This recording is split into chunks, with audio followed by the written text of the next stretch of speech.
Shalom and blessings, warriors of Yahuah and the truth. I'm happy to be back with you. I am so exhausted from all the work this week, but praise Yahuah, I got through it, and they had me listen to a new something translation, but I read the VYNB while I listened to it, and I got an 86 on my quiz, so praise you. I only got 2 wrong. So, okay, we're on video number 10 of Beguiled, Eden to Armageddon. Dr. Joy Jeffries talks about how we've been pretty much beguiled by the elites. So, let's continue on here with mysterious bird, fish, and animal deaths. Australia was the first country to note dead birds falling from the sky in their Perth suburb near Woodman Point during July 2008. Examination of these birds by environmental officials failed to establish their cause of death.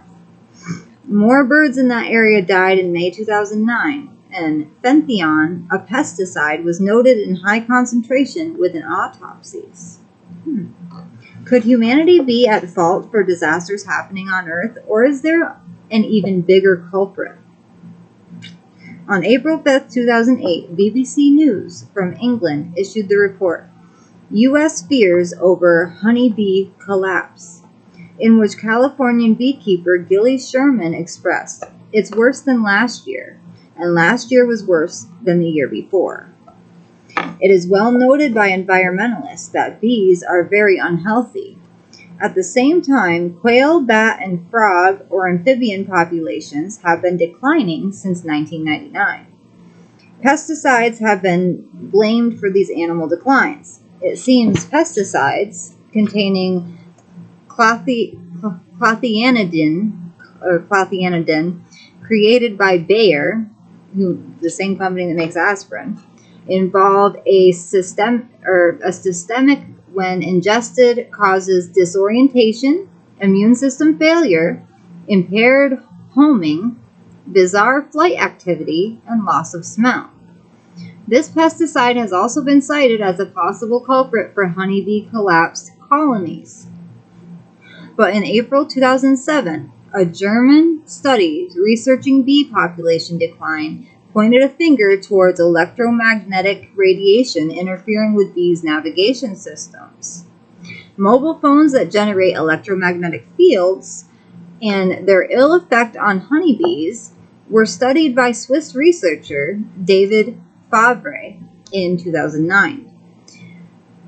His study revealed activated phones placed within a hive cause bee confusion and navigation issues. Bees left their hives continuing to be disoriented up to 12 hours later, proving honeybees are adversely affected by pulse electromagnetic fields. Wonder what it's doing to us then. If bees are harmed, what do you think a cell phone is doing to you? Is doing when you hold it next to your brain? Yeah. It is disrupting your normal circadian rhythm by interfering with your pineal gland's antenna, which causes major hormone fluctuations that in time slowly disorient you just like the bee. During May 2011, New Zealand was hit hard by bee collapse colony disorder with losses of honeybees over 90% within a 6-month period. So I wonder if the rollout of 5G made it worse. This enormous collapse was theorized as coming from insecticides called neonicotinoids, used to coat seeds and control pests. These insecticides are neurotoxins and when consumed have ability to break down honeybees' nervous systems, producing chronic death in colonies. If true, just imagine what those same neurotoxins are doing to humanity as well as other species feeding on plants having a systemic insecticide. This could be the very reason cases of Parkinson's disease, multiple sclerosis, ALS, and other neurological problems are on the rise. They're increasing at alarming rates. Merge the combined effects of electromagnetic trauma and systemic poisoning together. No wonder honeybees are dying at enormous rates, and humans are becoming sicker despite the best healthcare ever. Honeybees are detrimental to pollination worldwide, and their increasing demise will produce famines on a global scale, because there is no humanly way possible to pollinate fruits and vegetables, etc., without bees. Disappearances of large numbers of bees, bats, and frogs were just the beginning of what is happening right now. As already mentioned, record numbers of plants and animals are becoming extinct, like no other time in recorded history. Coastal dead zones, cited in 1995 as a growing concern, continued to expand worldwide, increasing to over 400 areas in 2008. Caused by fertilizer runoff, these dead zones grow algae that use up all oxygen in water, killing everything through suffocation. During July 2009, huge thick black blobs of a biological composition were investigated in waters off Alaska's northeastern coast. This massive sludge had hairy strands giving off a strange smell that stretched 15 miles in length. Officials could not identify it, claiming it was a type of algae no one had ever encountered before. So where did it come from? During March 2007, 68 dolphins and their calves washed ashore in East Texas without a known cause of death. In 2010, large numbers of dolphin, manatee, and turtle deaths were recorded along the Gulf Coast, blamed on cold weather, as no other cause could be determined after lab analysis. During September 2010, months following BP's oil spill, huge numbers of fish were found dead near Bayou Chaland of Plaquemines Parish in Louisiana. This die-off was blamed on low oxygen from a dead zone that forms off the Gulf Coast yearly due to agricultural fertilizers feeding microorganisms that proliferate and quickly use up oxygen while killing marine life. BP's massive oil spill increased this dead zone as oil-eating microorganisms used as part of their cleanup also removed oxygen and suffocated everything in an even larger area. So they made the problem worse. Dead fish found in that area were analyzed, but due to their decomposition, a real cause of their death was never determined. In May 2010, 10,000 antelopes died in Kazakhstan and blamed on disease from August 2010 to December 2010. 45 seals were found dead as if they had been twisted by some unknown force like a corkscrew and sliced up. After this, December 2010 brought a slew of strange events regarding animal deaths. Charleston, South Carolina reported December 23, 2010, Isle of Palms Beach were littered with dead starfish, trout, and jellyfish with no identifiable cause. On December 30, 2010, Arkansas officials reported over 100,000 drumfish in the Arkansas River were dead from an unknown cause.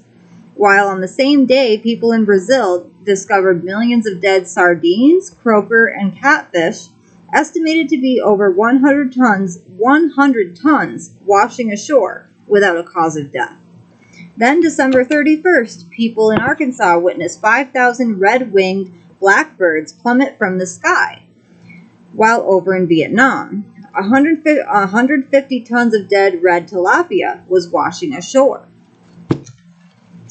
I only knew about the bird deaths and the fish deaths. I didn't really know about all these other ones. On January 1st, 2011, Kentucky reported dead blackbirds, and at the same time, Louisiana found 500 red-winged blackbirds, starlings, and grackle dead. Hundreds of dead fish were discovered in Ontario, Canada on January 4th. On that same day, Florida experienced a fish a fish kill of thousands of mullet, catfish, and ladyfish, while in Tennessee reported 120 grackle deaths, and Sweden found 100 jackdaws dead.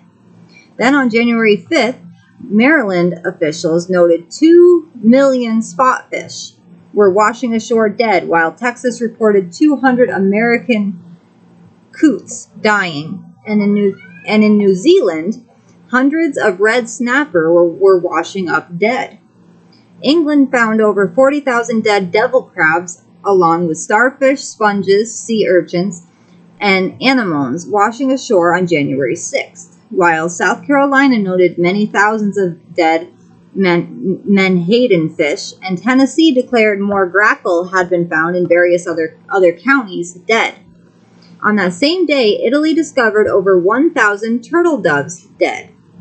More than 10,000 cows and buffalo died in Vietnam, with officials citing their deaths due to harsh weather conditions during January 2011. From January 2nd, 2011 to January 18th, 2011, thousands of octopuses washed up on a 5-mile stretch of a northern Portugal beach.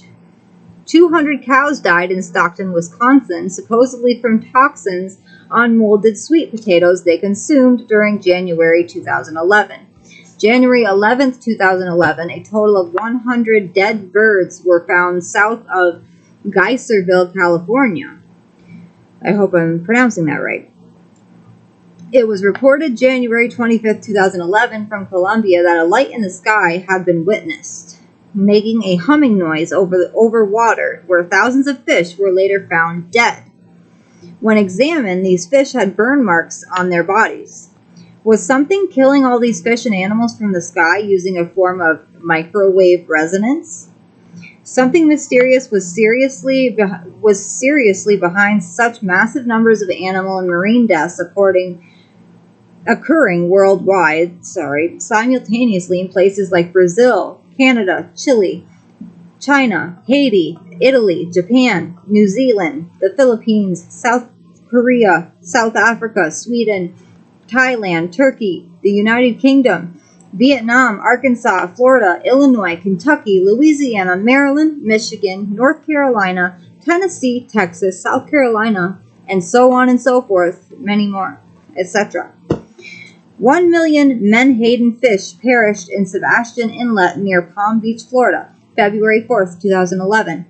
Officials there thought it was due to lack of oxygen, but noted mass fish deaths are rare in that area. What lured these fish so close to shore or confused them?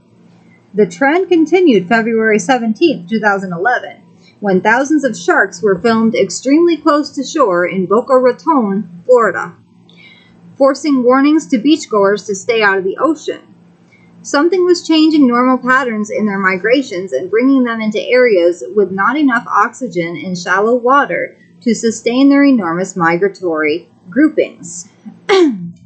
Also during February 2011, 53 bottlenose dolphins and calves washed ashore dead in Louisiana, Mississippi, and Alabama. Researchers commented it was unusual to see so many calf deaths, the dolphin babies, the largest on record. Their bodies were so decomposed that there was no way to determine cause of death. On April 8, 2011, more dead dolphins washed up on the Gulf of Mexico, covered in oil, as well as an unidentifiable substance. I apologize. National Oceanic and Atmospheric Administration, NOAA, released a statement that 293 dolphins had washed up dead on the Gulf Coast since late April 2010. In May 2011, thousands of walleye were found dead in Lake Erie. These dead walleye, covered in a fungus-like substance, were sent to labs to test for viruses. Yet officials claimed if fishermen caught and ate walleye, there was no danger. How could officials proclaim this when they did not know what was killing these fish? Such a ridiculous statement was made to local media, ensuring scheduled fishing tournaments in that area, bringing in over $500 million to their economy, was not tarnished by some dead fish washing ashore. But if neurotoxins were causing this fish kill, then those eating or touching dead fish swimming in that area and or breathing air near such a potential algae bloom would indeed be harmed just like those fish. Because fish kills are becoming so prevalent, big media dismisses such stories as nothing new and does not sound a warning, leaving people totally in the dark about how many and how often such apocalyptic signs are occurring. There is a whole lot going on and being kept as silent as possible to avoid alarm because world leaders know there is nothing they can do to stop what is happening. March 26, 2011, thousands of spadefish and large angelfish washed ashore along 3 miles of beaches in Gulf Shores, Alabama. Officials claim those particular species did not migrate their area that early in the season because they usually feed on jellyfish arriving during late summer. No one could determine what caused these fish to get out of sequence with their migration patterns so early. The next day, March 27, 2011, another anomaly occurred when a dead sei whale, or sea whale, it's S-E-I whale, sorry if I'm mispronouncing, washed ashore in Sandbridge, Virginia. This baleen whale, the third largest species of whale, is not common to Virginia Beach, as they travel in deep offshore waters when migrating. Sei whales are protected internationally due to their reduced population. Again, no one could explain what caused this huge whale's death or why he was outside his migratory area. Just a month earlier, February 18, 2011, mallard ducks and Canadian geese were falling out of the sky and could not stand upright. Many died near Lake Erie's western shore of Ottawa County, Ohio. These ducks and geese were severely compromised with inability to hold their heads erect, fly, or keep their balance. Some flipped backwards and went into seizures, leaving them without any motor skill function. Wildlife laboratories analyzing these birds were totally perplexed and never did find out what was wrong with them. Acapulco, Mexico experienced thousands of mackerel, anchovies, striped bass, and sardines almost beaching themselves March 12th and 13th, 2011. These species were so thick in the ocean that their clumping looked like a huge oil slick. Fishermen actually went into the water knee-deep and used buckets to scoop them up.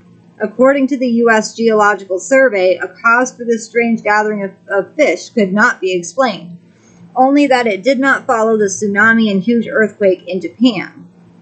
Still, never in Acapulco's history had such numbers of fish ever been so close to shore that one could literally reach out with a bare hand and catch them.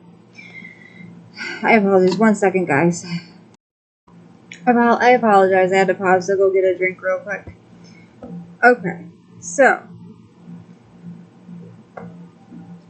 we left off at... Okay. On January 1st, 2012, a strange event happened for the second time in 2 years. New Year's Eve in Beebe, Arkansas, around 4 a.m., over 5,000 red-winged blackbirds dropped dead from the sky. This was so rare because birds roost at night and do not fly around. The weather was clear, and unlike the year before, there were no fireworks, which had been blamed for the previous year's deaths. Officials still have no explanation of why these birds died just like they did in 2011. It remains a mystery without explanation, but resembles secret sound wave technology. Halfway around the world from Arkansas, the town of Oslo, Norway, was dealing with fish deaths on New Year's Eve, too. Literally tens of thousands of herring washed ashore dead on the coast of northern Norway. Speculation was these enormous fish deaths were a result of storms on Christmas Day, which was all that officials there could come up with. Then, only a day after these dead fish washed ashore and covered Norway's coast for miles, they all totally disappeared from the beach. Officials blame their strange disappearance on likely being washed back into the sea. Where did they go? While Arkansas was dealing with dead birds and Norway with dead fish, Kentucky was experiencing flocks of blackbirds that began congregating around Thanksgiving 2011 and continued to plague LaGrange, Kentucky into February 2012. The plague of birds looked like scenes from Alfred Hitchcock's movie. Because of their enormous excretions, health concerns began to grow as people began having respiratory and eye infections. These black English starlings were shot at, but all efforts to make them leave were futile. Something had these birds way off their normal migration path, and officials could not explain why or how to get them to leave. My apologies, I'm back. Also, during February 2012, endangered cranes that usually follow Operation Migration, which uses ultralight aircraft to lead these birds from Wisconsin to Florida each year to migrate, seemed confused and would not cooperate. WALB-TV in Albany, Georgia, reported Dale Richter, Operation Migration Board chairman, as saying birds started showing patterns of wanting to turn around and go back north instead of continuing south. This forced overseers to have to ship the whooping cranes inside crates to Alabama's National Wildlife Refuge to ensure their safety for the winter. Roscoe, don't jump on your sister. Just before Valentine's Day 2012, residents of California, Pennsylvania, a town just outside of Pittsburgh, was inundated by thousands of crows. These birds began arriving at dusk and filled local trees to almost breaking capacity, causing huge bird droppings all over houses, cars, and even people. Wow. Residents complained these crows were constantly crowing and keeping them up all night because their noise could be heard inside homes and buildings. Scarecrows, lights, loud sounds, and fog, which usually worked, would not drive the crows away. Something strange was causing their mass gatherings, and officials were clueless as to how to make them leave the area. Several hundred miles away, another anomaly was happening. Beginning in January 2012, dolphins began beaching themselves in great numbers in Cape Cod, Massachusetts. The numbers grew to over 150 stranded dolphins by February 2012, and continued. Dolphins had done this in past years at Cape Cod, but never so many for such a long amount of time. It is more than evident. Fish and birds seem very confused as to where they should be traveling and migrating. While officials try to downplay it, the phenomena worldwide is increasing. Earth and our environment are becoming totally out of sync for some reason. On February 22nd, 2012, hundreds of Portuguese man-of-war jellyfish washed up on South Padre Island in Texas without explanation. Also during February 2012, a mysterious virus called Schmallenberg was responsible for killing thousands of lambs. Animals were born dead or with serious deformities. The virus was first identified in Germany during summer 2011. Since then, it has spread to Europe, Holland, France, Italy, and Luxembourg. Along with lamb deaths, there have been cattle aborting their fetuses at 6 months. According to officials, it is not known yet if humans are at risk through viral transmission or by eating animals that are infected. Unless a true cause of transmission is found, this virus cannot be contained and could be catastrophic. Like animals suffering from unknown causes, a mysterious disease has been killing thousands of people in Central America from Mexico to Panama. Men working on sugarcane plantations began dying at alarming rates of something causing chronic kidney disease. In less than a decade, numbers of deaths in those areas have tripled. Heat, stress, and dehydration, as well as various chemicals, have been blamed. This is all speculation, as no true source has yet been identified. And in 2013, numbers of deaths were still increasing.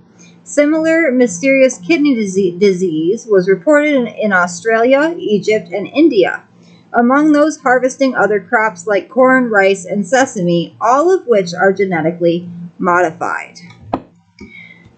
Next time we will be reading Earth's Changing Magnetic Fields Affecting All Creatures. I am so happy that I got this book, because I would have never known about all the other animal deaths. I didn't know about the turtles and the dolphins, and I didn't know about the bats or the frogs. But that is very strange. I will be singing part of "Today is the Day the Most High has made."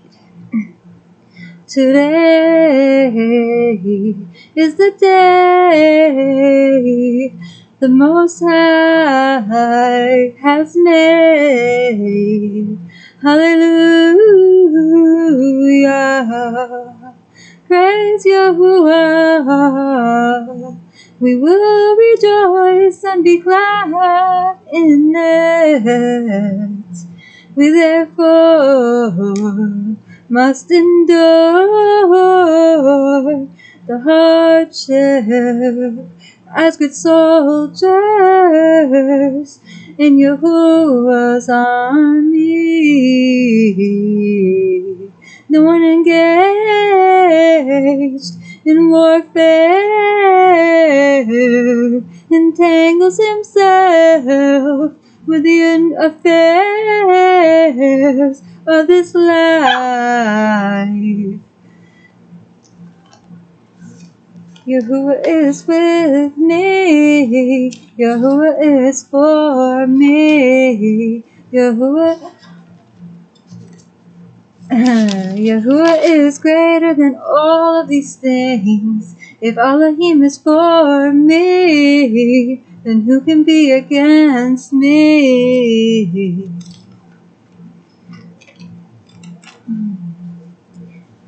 No weapon formed against me shall prosper. No trap from the wicked shall prosper. No snare from the devil shall prosper. Yahuah knows who are his. Do your utmost to show yourself approved. Be ye not deceived by wolves in sheep's clothing. For in the last days there will be blasphemers and evildoers. Do not subject me to gossip and slander, because I will turn and walk away. Praise the Most High for His loving kindness. The Ruach HaKodesh sustains me.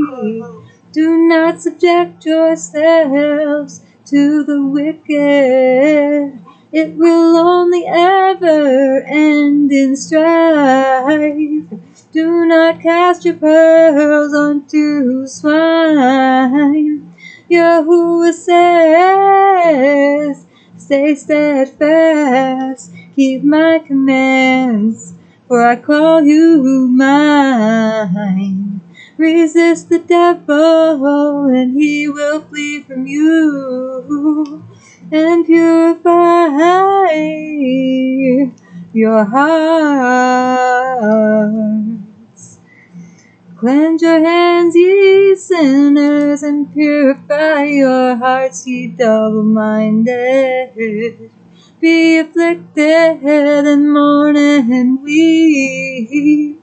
Let your laughter be turned to mourning, and your joy to heaviness. Humble yourselves in the sight of Elohim, and he shall lift you up.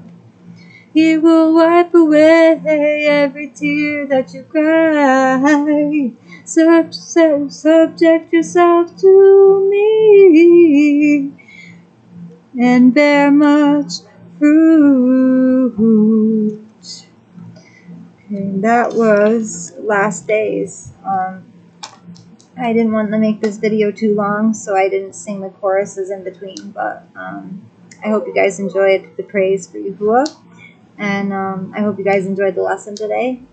Shalom and blessings. I love you all with an everlasting love, as our Abba Yahuah and the Shamayim loves each and every one of us.